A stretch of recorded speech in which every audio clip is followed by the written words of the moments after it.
La meilleure vanille de la Réunion est à Sainte-Suzanne. Si d'aucuns en doutent encore, il n'y a qu'à voir les récompenses internationales attribuées aux responsables de la vanillerie. Cette structure, créée fin 2009, traite aujourd'hui 40% de la production locale. La vanillerie a contribué à la sauvegarde de la filière. Elle permet aux producteurs d'écouler leur production alors que les autres structures ferment leurs portes les unes après les autres. Nous travaillons avec 40 producteurs, de Saint-Philippe jusqu'à Sainte-Suzanne, qui produisent la vanille dans la forêt. Alors il faut savoir, 40 producteurs, c'est quand même 70 hectares de vanille plantée et 200 000 plants de vanille. C'est quand même pas rien. On traite 40% de la production de la Réunion ici sur place. Ces producteurs donc, nous livrent leur vanille verte, cueillie à maturité. Et ensuite, nous faisons la préparation de la vanille, c'est-à-dire la transformation de la vanille verte en vanille noire. Dernière récompense en date pour la vanillerie de Sainte-Suzanne, la médaille d'argent remise au Salon de l'agriculture de Paris. Donc nous n'avions certainement pas donc, la qualité encore suffisante pour avoir l'or, mais personne ne l'a eu non plus. Donc en ayant la médaille d'argent, nous avons été les premiers du concours, alors qui regroupe tous les producteurs de vanille français.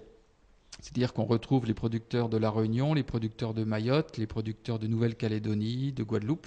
Et donc nous nous trouvons donc premiers de ce classement. On est un peu habitué des prix, puisqu'on a eu la médaille d'argent en 2008, en 2010, en 2012. Et puis on a obtenu la médaille d'or en 2011. Donc nous sommes un peu habitués. Et nous avons obtenu également en fin d'année dernière ce qui s'appelle le prix d'excellence, c'est-à-dire on fait la moyenne sur les 3 dernières années des meilleurs résultats au concours. Et comme nous avons obtenu la meilleure moyenne, eh bien, nous avons obtenu le prix d'excellence qui récompense la régularité, on va dire, de la qualité de notre produit. Avec Edmond Albius, la vanille de Sainte-Suzanne est devenue un produit de référence. La vanillerie en a fait désormais un produit d'exception. Une vanille calibrée qui contribue bien sûr au rayonnement touristique de notre île.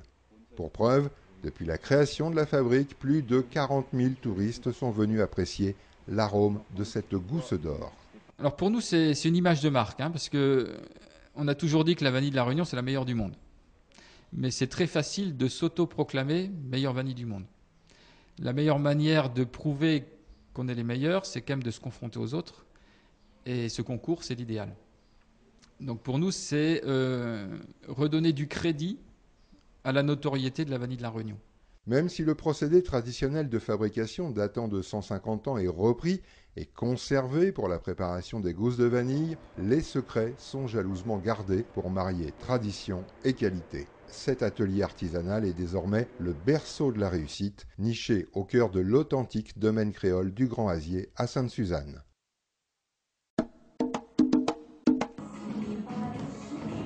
L'association Mogrini répète au centre régional de boxe française de Mouringue à Sainte-Suzanne.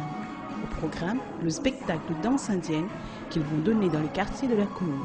Firmin Moutama, le danseur chorégraphe de l'équipe, nous présente ce projet. En fait, on est dans la préparation du jour de l'Antamoul, donc dans le cadre des différentes festivités sur la ville de Sainte-Suzanne. Donc on va présenter un spectacle à cette occasion sur Bagatelle et également sur le site du Bocage. Le chorégraphe nous fait voyager dans le temps et nous rappelle l'histoire de la culture indienne. Si on remonte anciennement, c'est vrai que la danse avait un caractère très particulier, très important dans la culture indienne.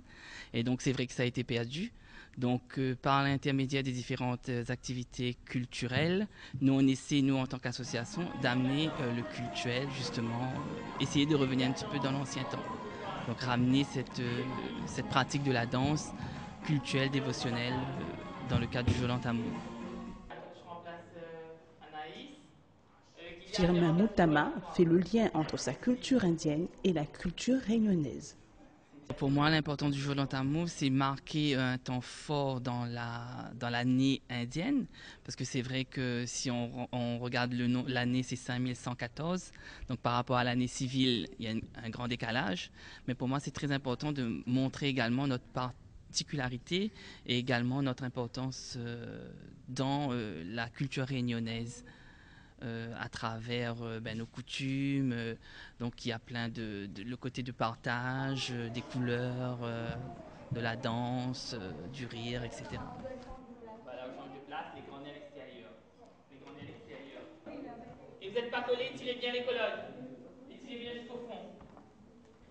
Chalimi, une des danseuses de l'association, nous explique l'importance du jour de l'an tamoul. Cet entraînement, c'est pour être au top pour le spectacle de Sainte-Suzanne et avoir un beau spectacle en couleur, en harmonie et en synchronisation surtout. C'est pour ça qu'on s'entraîne. Qu'est-ce qu'il y a à Sainte-Suzanne? Il y a le jour de l'an tamoul. Il est important pour ça, le jour de l'an tamoul? Oui, très important vu que je suis dans la religion. Donc fêter le nouvel an, oui, c'est important. C'est comme le 1er janvier pour tout le monde. Des pas répétés de nombreuses fois pour être prêts le jour J. Garçons et filles, petits et grands, se donnent à fond pour que le spectacle soit de grande qualité.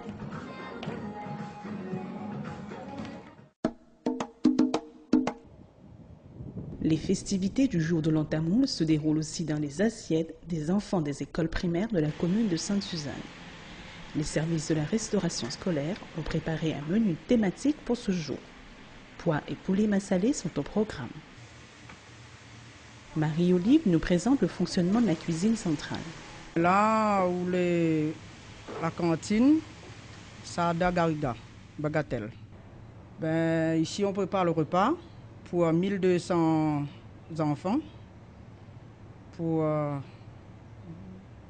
5 écoles. Déjà nous-mêmes, Sada Garriga, et maternelle Les Bambous, maternelle même, mais Boignas, Beléa, Eva en ville et José Barreau. Et aujourd'hui, nous préparons massalé poulet. D'ailleurs, journée à thème, c'est un journée tamoul. Nous préparons le massalé poulet, le pois massalé, citrouille, et puis avec les desserts à tamoul aussi. Le fonctionnement de la cuisine centrale est une machine bien rodée. Le service production en est le premier maillon. Après avoir réceptionné très tôt les ingrédients nécessaires à la confection des repas, les tâches sont réparties et la cuisine commence.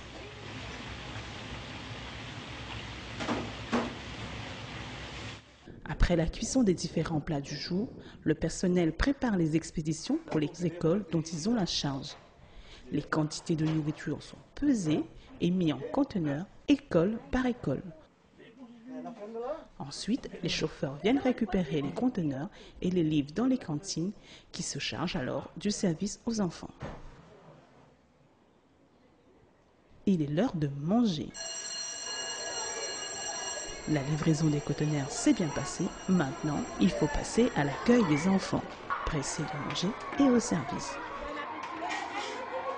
Nadège, Isabelle et toute l'équipe de la cuisine José Barreau prennent le relais dans une chorégraphie où chacun connaît son rôle. Les enfants défilent devant le personnel qui prend note de leurs besoins en quantité et en choix des plats. Nos enfants savent ce qu'ils veulent manger ou pas.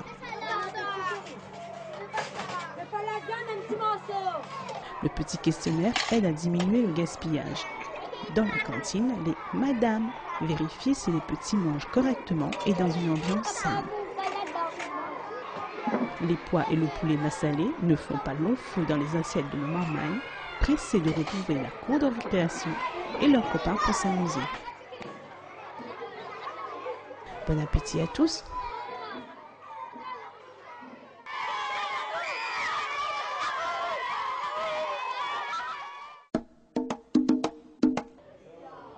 Des ateliers de jeux indiens ont été proposés aux enfants de l'école primaire José Barreau. Manuela nous présente le sien. Mon jeu, c'est un relais gastronomie sur la cuisine indienne. Les enfants, ils doivent reconstruire la recette. Donc, quand ça va arriver, ils vont choisir une recette et après, ils vont dire choisir les ingrédients qu'il faut. En fait, ils montrent la recette et ils laissent les autres mémoriser. Et après, ils récupèrent la recette et c'est les autres qui cherchent. Elodie nous invite à découvrir une exposition. L'exposition, il porte sur la place de la femme en Inde. Et en fait, le thème, c'est Femmes, lumière du monde. Et pour montrer que la place de la femme, sur les coutumes, sur le travail, le développement politique. Un atelier de découverte du Karom est proposé. Cet atelier, c'est le bien indien, qu'on prénomme en Inde le Karom. C'est un jeu qui date de plus de 2000 ans. On a retrouvé des traces de ce jeu-là dans des tombes abyssiennes en Éthiopie. Et ensuite, pendant une longue période, c'est un jeu qui a disparu. Et depuis à peu près 600 ans, le jeu est réapparu en Inde. On le considère comme l'ancêtre du billard. C'est un jeu de chevaux indien qui s'appelle Pachissi. Ça se joue comme les jeux de chevaux à la française, sauf qu'on commence au milieu. Et à l'origine, ça ne se joue pas avec des dés, mais avec 6 coquillages. Les 6 coquillages virés la fente de la coquillage à l'envers, ça fait 25 points. Donc, comme je n'ai pas les coquillages, j'ai pris les dés pour faire 24 points. Et c'est le même principe. On fait le tour du plateau et on revient là, le premier qui est arrivé à gagner. La culture tamoule est une culture qui fait partie intégrante de la culture rayonnaise, comme il dit. Et c'est une culture qui est très riche. Et tout le monde a tendance, il dit que c'est une culture qui est très fermée. Or non, on a beaucoup de choses à découvrir dedans. C'est pour ça qu'on a décidé d'apporter cette culture-là dans les écoles. Les mamans sont très contents parce que les autres y arrivent, les autres ont quand même un certain niveau de connaissance, un niveau de culture. Les autres, ça va, les autres connaissances les enrichissent. Que ce soit au niveau de la culture, on va dire, la gastronomie, que ça représente la couleur dans la culture indienne. La calligraphie tamoule est aussi à découvrir. Mon atelier consiste à initier un public à la calligraphie tamoule en utilisant des outils d'écriture d'origine naturelle dans une visée artistique. Ce sont des calames à base de fibres de palmiste et c'est mon concept. À l'origine, c'était des roseaux qu'on coupait pour faire de la calligraphie. C'est d'origine arabe. Mais comme la calligraphie tamoule, on est un peu les pionniers dans la calligraphie, donc j'ai innové ce calame spécialement pour la calligraphie tamoule. Émilie nous invite à jouer avec elle. Moi, c'est un jeu de 7 familles avec les bijoux indiens. Il faut reconstituer une famille, par exemple, la famille bracelet. Il faut qu'il y ait les 4 couleurs, c'est-à-dire le rouge, le vert, le rose et le bleu pour créer une famille. La découverte de nouveaux jeux a enchanté les marmailles. L'objectif du service animation est atteint. Les enfants ont acquis beaucoup d'informations sur la culture indienne et de plus, ils se sont amusés.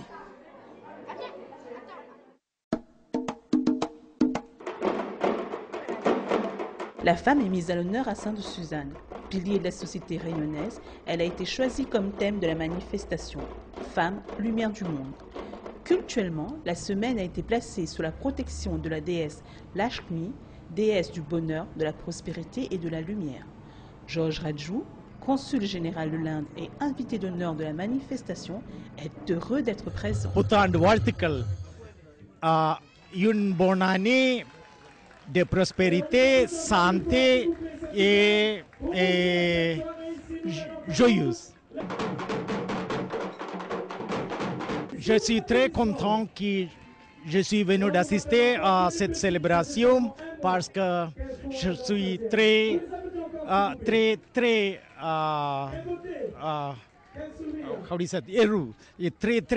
parce qu'il y a beaucoup de gens ici, il y a beaucoup d'enthousiasme ici. Bon, j'ai aussi rencontré avec votre monsieur, le monsieur maire, il est très dynamique. Devant la mairie de Sainte-Suzanne, la population découvre les différentes associations venues de Sainte-Suzanne, mais aussi d'ailleurs.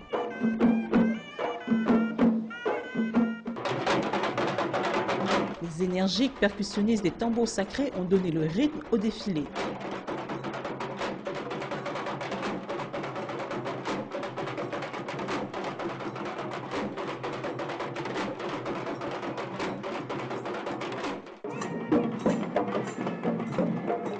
Des danseuses aux tenues chatoyantes ont charmé la population.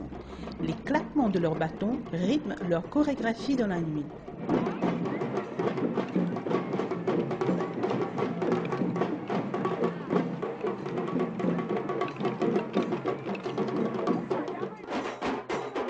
Sur le podium du bocage, les percussions entraînent le public et éloignent les nuages porteurs de pluie.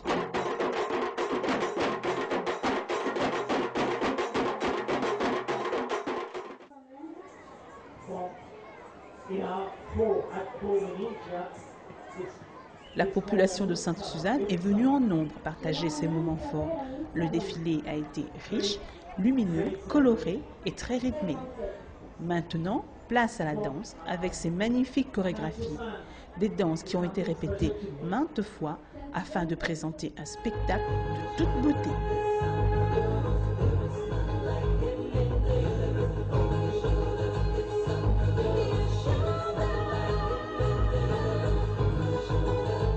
Les associations se sont succédées jusqu'à 23 heures. Toutes les lumières se sont éteintes à ce moment-là pour laisser place aux pétrels de Barreau, oiseaux endémiques de notre île, qui ont pris leur envol dans la nuit étoilée.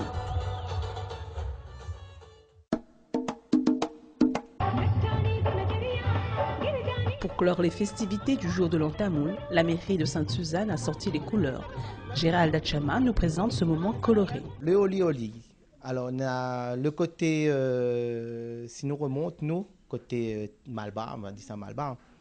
Nous avons dit ça l'eau safran, enfin nous dit toujours l'eau safran, c'est après les cérémonies, le lendemain généralement, ils jouaient safran.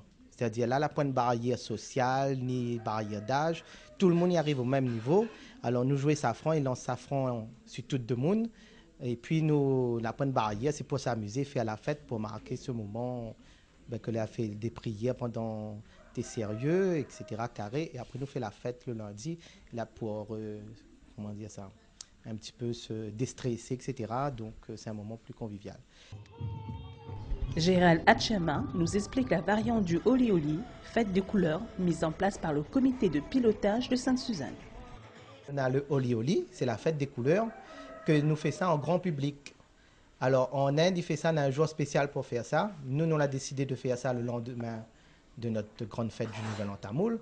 Cette fois-ci, nous, on a des poudres de toutes les couleurs. Les pigments ont une signification bien précise. Le vert pour l'harmonie, l'orange pour l'optimisme, le bleu pour la vitalité et le rouge pour la joie et l'amour.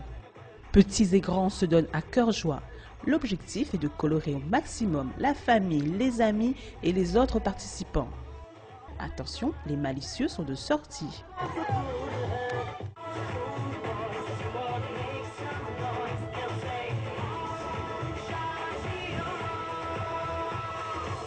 La Holi est un moment très dense. Il est parfois nécessaire de faire une pause avant de regagner le bain de couleurs. Les marmailles sont enchantées de participer à cette manifestation et paradent dans leurs nouvelles couleurs. Même le vent a participé à la fête et a partagé les couleurs de la Holi.